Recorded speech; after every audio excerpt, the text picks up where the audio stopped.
Evangelize Linux Desktop about Salih Emin. Thank you. So thank you very much for being here, and welcome to Greece. I will be talking about how to evangelize Linux Desktop. It's more about the strategy of bringing more users to our beloved Linux desktop environment. As we know, Linux is almost everywhere, but not yet in the desktop area.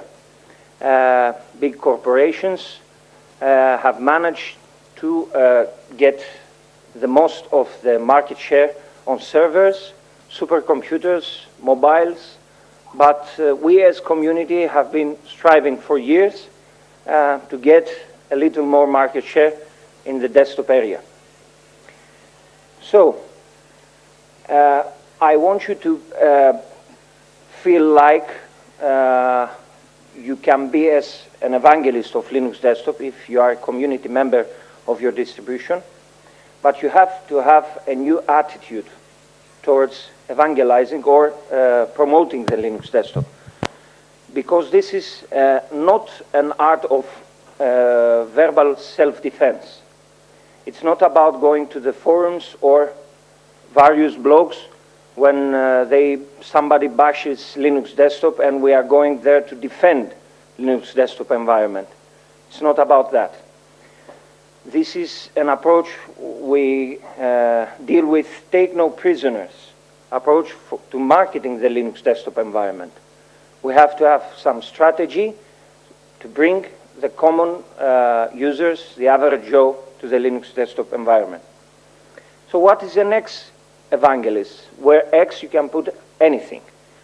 If we go to the Wikipedia, we will see that an evangelist promotes the use of a particular product or technology through talks, articles, blogging, user demonstration, recorded demonstration like how to YouTube videos, reviews, opinions, etc. Or the creation of projects like simple GUI applications that you want to help the users overcome some difficulties. So, if you are a blogger, a technologist, an opinionist, you may, with this definition, you may also be an evangelist. Unfortunately, that's not the truth, because the job of an evangelist is often closely related to both sales and training, but requires specific technology, marketing skills. You may be a developer, but you may have no marketing skills. Let's define Linux Desktop. What is the Linux Desktop? Is it the ones that we use on our servers? Is it the ones that we use on our workstations? No. Linux Desktop is all the Linux desktop distributions that have a well-defined target group of users, which is commonly known as the average user of the other operating systems. So who is this person? Let's combine this word, evangelist of Linux Desktop. We will see this approach backward. Who is not an evangelist of Linux Desktop? A developer. Usually developers know how to write a code, but don't know how to promote the project.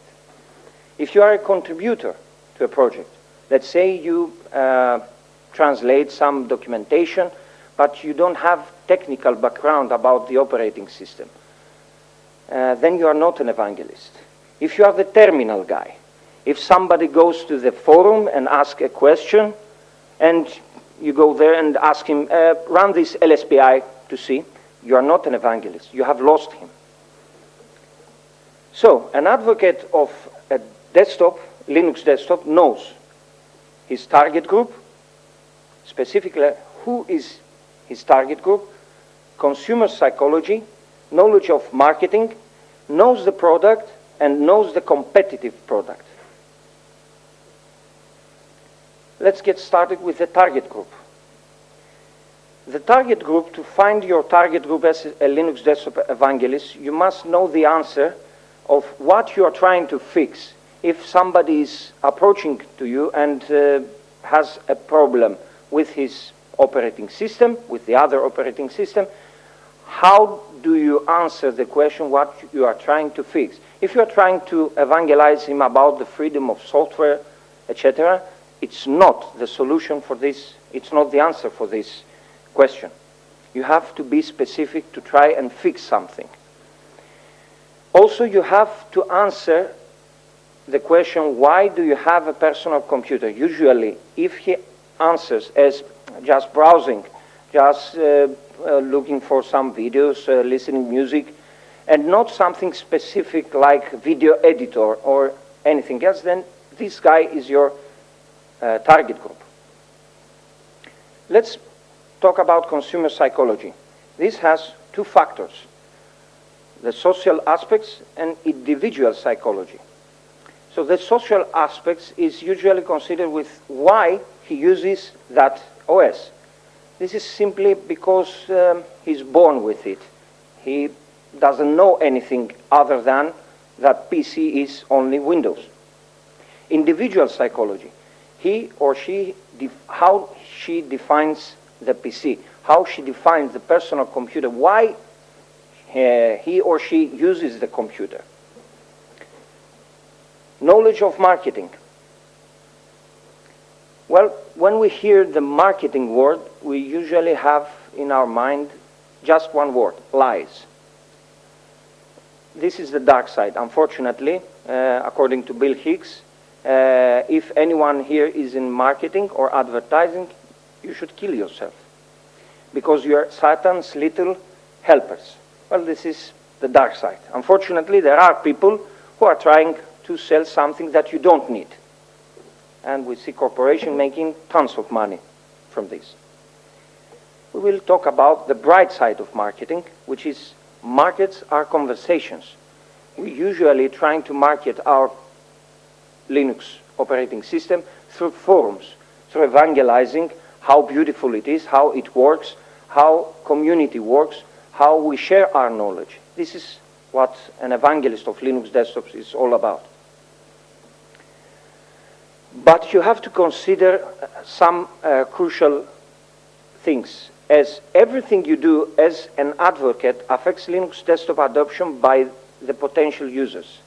If you think that wrong answer or bashing a newcomer makes you feel better, then you should know that he will not come back, and also he will say that the Linux desktop doesn't work generally. That's why you should think twice before you talk. It's not about your distribution, it's not about your project, it's the overall Linux desktop adoption. So as an evangelist, you should see always the big picture. So the knowledge of marketing is also about, when dealing with a user, to use the tools that are available in the marketing area, which is like simple SWOT analysis. You have to know your strengths. Well, we usually do know our strengths as a Linux operating system, but we usually hide our weaknesses. We have weaknesses and we have to acknowledge that. We have to see our opportunities, why we should promote the Linux user, the Linux desktop to the specific user. What are we trying to accomplish? And the threats. What are the obstacles of these users using his operating system and not adopting Linux? You should know as an evangelist both products. What I mean by my experience, you should be dog fooding. You should have at least 2 to 3 years minimum use of both operating system, or 3 operating system using Mac, Linux, or Windows. You should have technical knowledge about both products, and you should know how to troubleshooting them both. If you are using a Linux operating system for more than 20 years and you have no idea about the technology background of other operating systems, then you have doing something wrong. You should and be able to apply SWOT on both sides, on both products. What are the strengths and weaknesses of the other product? Let's talk about some quotes. Art of war. which is usually a book pretty popular on the marketing area. Lesson 0.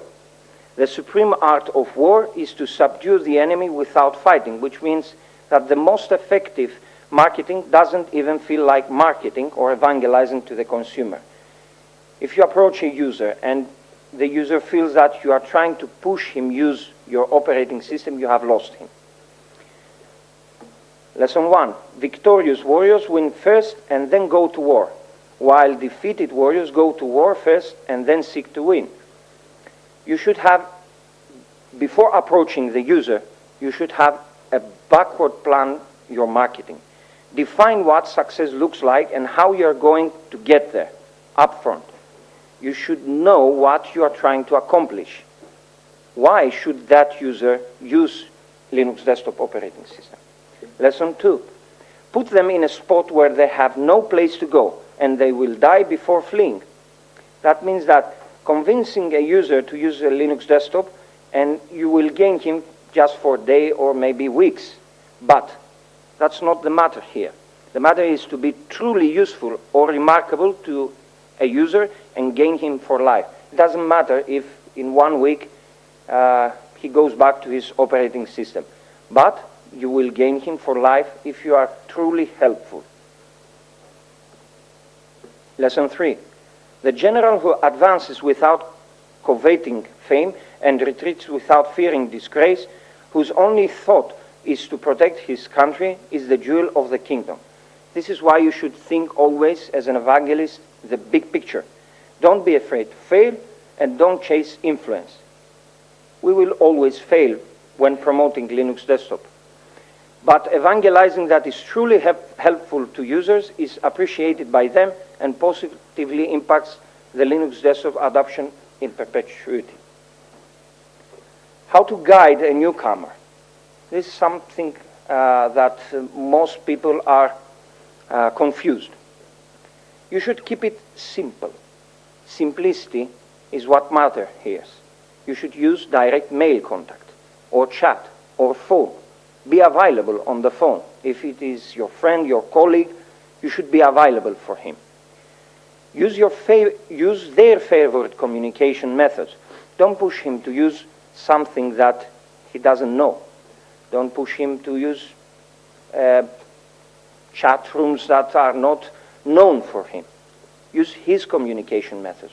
As an evangelist, if you know the other products, if you know the proprietary protocols, you should use them. Don't say him just Google it. Don't say him RTFM or search that forum for the solution. Here's the link, or go to the IRC. Do that for him for the first time. Do that. Don't use any philosophical aspect of Libre software yet.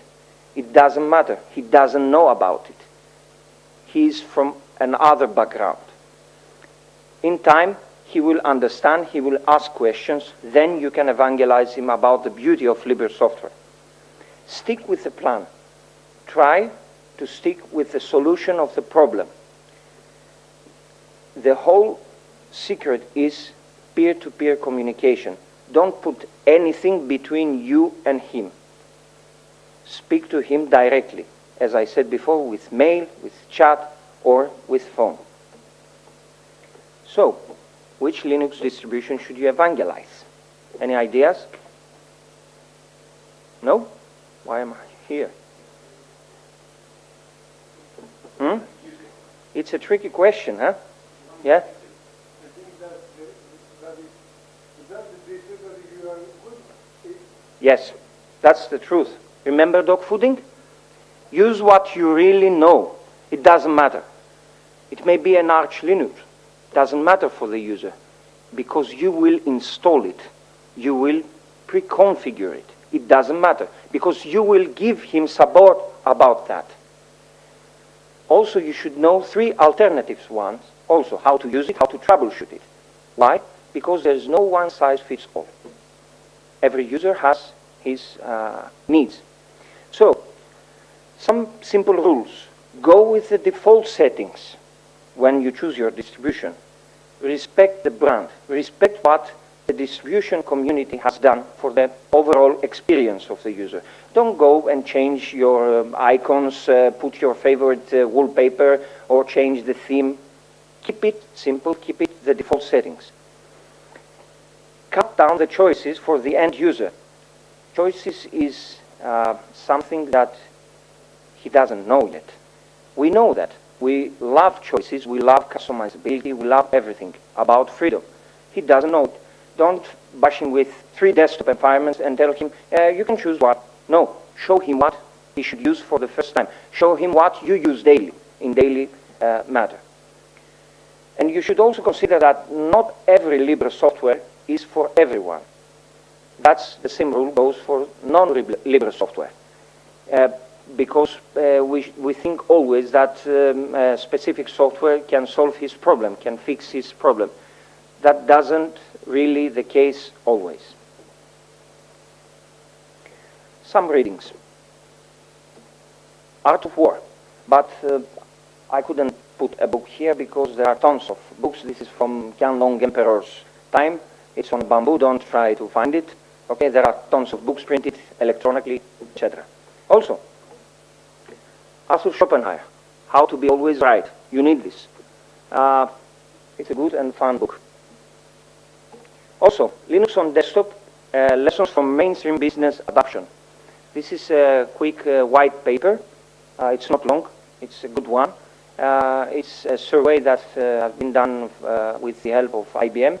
And it talks about how mainstream big corporations have done it, so we can apply it on Linux on desktop. So, any questions?